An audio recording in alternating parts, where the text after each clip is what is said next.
Kung magbuhi mong baboy, kinahanglan nga na ay inyong sundon duha ka mga butang importante kayo. Aron nga ang inyong baboy dili dali nga masakit. Ligon ang immune system, bugana ang kaon.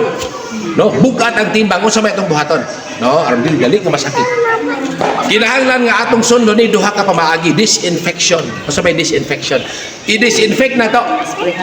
I-disinfect ang tangkal, i-disinfect ang baboy mismo. No? Unsa may i-disinfect ang mga daotang kagaw.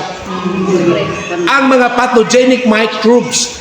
Dautan nga bakterya, dautan nga fungus, dautan nga virus. Mauna ang maghatag og sakit sa atong baboy kung ato lang pasagdan.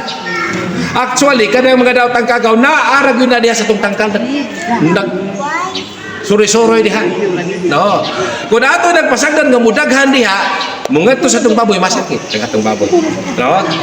Kung mo kabatay sa atong baboy, mukalit na mag-igit. Mag-igit. No, ada mahilantan masakit. Ada.